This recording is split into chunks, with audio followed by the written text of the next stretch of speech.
परिचय बता दें। मेरा नाम सुमित कटियार है। मैं अंतर्राष्ट्रीय हिंदू महासंघ भारत का राष्ट्रीय संयोजक और प्रदेश का अध्यक्ष हूँ। आज माँ चामुंडा देवी मंदिर पर जो कार्यक्रम रखा है, किस तरह का कार्यक्रम रखा गया है?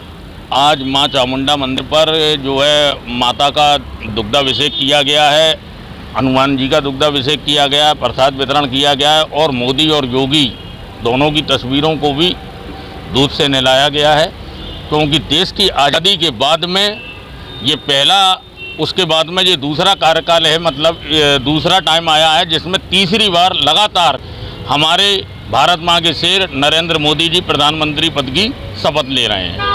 तो जो हिंदुत्व की जो लहर थी तो चल रही थी, जो सीट 400 पार की बात, 400 पार की नारा था, उसको पूरा उपाय इसके लिए क्या कहना चाहेंगे? असल में 400 पार ही होते, लेकिन विपक्ष ने जिस तरह से झूठ का एक पूरा झूठ का और भ्रष्टाचार का लेकर उन्होंने प्रचार किया जनता के बीच में, और भारतीय जनता पार्टी के नेता या संघ के नेता राष्ट्रवादी नेता हैं, तो वह उस झूठ का जवाब उन्होंने अपने तरीके से नहीं दिया। अगर दिया होता तो निश्चित तौर पे 400 पार होते, लेकिन ये जो विपक्ष अपना खुशी मना रहा है, एक सोचने की बात है कि एक बच्चा स्कूल में 33% नंबर लाता है और एक 85% नंबर लाता है, 33% वाला उछला तोल लिया है, जिसको कि पप्पू कहती हैं। वो कह रहा है कि मैं, मतलब जो है, मेरी सरकार बहुत आ गई। देश की आज़ादी के बाद कम से कम 50 साल शासन करने के बाद में 100 का आंकड़ा नहीं छूने वाला खुशी मना रहा है, और 240 पार करने वाला ये सोच रहा है कि भारतवर्ष की जनता को इन लोगों ने अपने झूठ से किस तरह से भ्रमित कर दिया।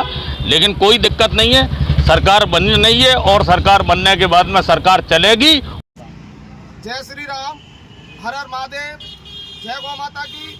मेरा नाम अर्जुन गिर्ज है और मैं अंतर्राष्ट्रीय हिंदू महासंघ का प्रदेश का उपाध्यक्ष हूँ, आगरा उत्तर प्रदेश से। सरकार बनने पर किस तरीके का कार्यक्रम रखा गया है? आज देश के यशस्वी प्रधानमंत्री दामोदर भाई नरेंद्र मोदी जी तीसरी बार पुनः प्रधानमंत्री बनने हैं, और देश आज इतनी विश्व में के अंदर खुशियां मना रहा है, क्योंकि आज हिंदुओं की सरकार है, सनातन संस्कृति की सरकार है, तो देश के झंडे को बुलंद सनातन संस्कृति को करे हुए हैं मोदी जी और योगी जी। जिस तरीके से तीसरी बार शपथ ग्रहण समारोह हो रहा है और विरोधियों के ऊपर मुंह तोड़ तमाचा पड़ा है, जिस तरीके से बागड़ बिल्ले पूरे 25-30 पार्टियां एक साथ होकर माननीय मोदी जी एक शेर के लिए लड़ रही थी, और उनको जनता ने मुंह तोड़ जवाब दिया है।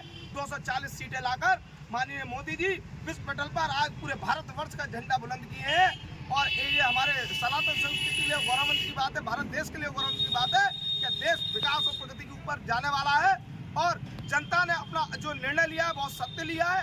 माननीय योगी जी ने जिस तरीके से उत्तर प्रदेश के अंदर क्राइम मुक्त भारत किया, जिस तरीके से मोदी जी ने, योगी जी ने जिस तरीके से भ्रष्टाचार पर कार्य किया, जिस तरीके से सनातन संस्कृति के काम किया, राम मंदिर के लिए काम किया, तो आज पूरा भारतवर्ष इस खुशियों को मना रहा है।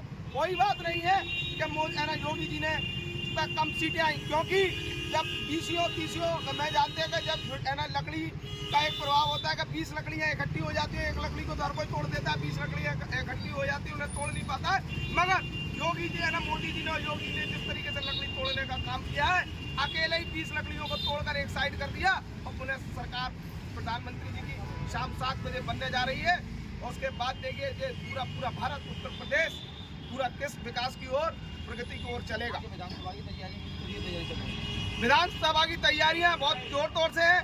अभी 2 साल कार्यकाल है योगी जी का, और 2 साल कार्यकाल के अंदर ये बता देंगे मोदी जी और योगी जी, ये दो एक ऐसी जोड़ियां हैं जो हर एक देश का नागरिक उनको चाहता है। उन्हें मालूम है कि विधानसभा के अंदर पुनः मुख्यमंत्री माननीय योगी जी बनेंगे, और मैं कहता हूँ माननीय योगी जी का आगे प्रधानमंत्री जी का आदेश रहा, तो मुख्यमंत्री बनने के बाद आगे प्रधानमंत्री भी बनेंगे, ऐसा हमारा चेहरा है माननीय योगी जी का।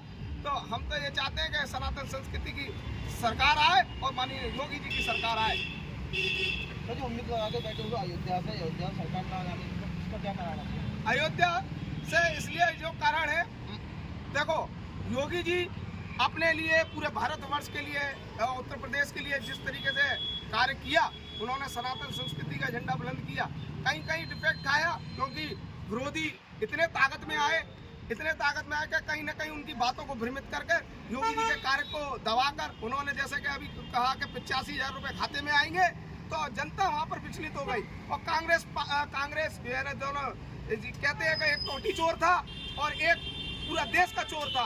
दोनों चोरों ने मिलकर सरकार बनाने की प्रयास तो बहुत किए, मगर सरकार बना नहीं पाए और लोगों को भ्रमित किए कि 85,000 खाते में देंगे। जब सरकार नहीं बन पाई, लोग पैसे देने गए तो यूँ कह रहे हैं कि हमारी तो जेब फटी है, हम तो सरकार तो प्रधानमंत्री जी की बन चुकी है, मोदी जी की बन चुकी है, हम कहाँ से पैसा दें। इस तरीके से जुमलेबाजी जिस तरीके से अखिलेश यादव ने की है, जिस तरीके से राहुल गांधी ने की है, जनता के साथ सरासर झूठ बोला है, इसका जवाब जनता 2000 चुनाव में, विधानसभा चुनाव में देगी।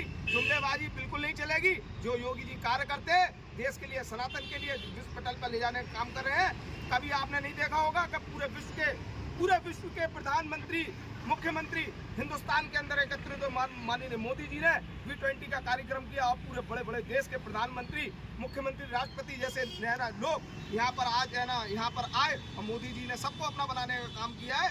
तो ये देश को ताकतवर बनाने का काम जिस तरीके से कर रहे हैं, ये बहुत गौरवंत की बात है।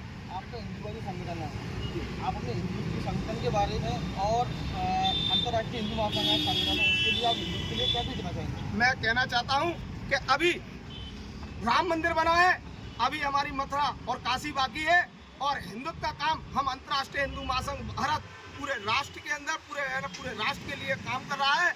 पूरा हर एक कार्यकर्ता, जब तक हमारा ये सपना पूरा नहीं हो जाएगा, हिंदू राष्ट्र घोषित नहीं हो जाएगा, संगठन लगातार आवाज उठाता रहेगा और हमारे सनातन संस्कृति को लेकर चलने वाले मोदी जी और योगी जी को साथ में लेकर चलेंगे। हमें मालूम है ये सपना वही पूरा कर सकते हैं, किसी को औकात नहीं है जो इस सरकार का जो हमारे सपने को मथुरा और काशी को पूरा कर सके, क्योंकि हमारे ये तीनों देवी देवता हैं जो पूरे भारत के अंदर, इनको अपना पूजनीय माना जाता है, इनसे सनातन संस्कृति है, तो इनको तो हमें लेकर चलना पड़ेगा। मैं उन हिंदुओं से कहना चाहता हूँ कि वो जाग जाए और अपने देश को पहचाने।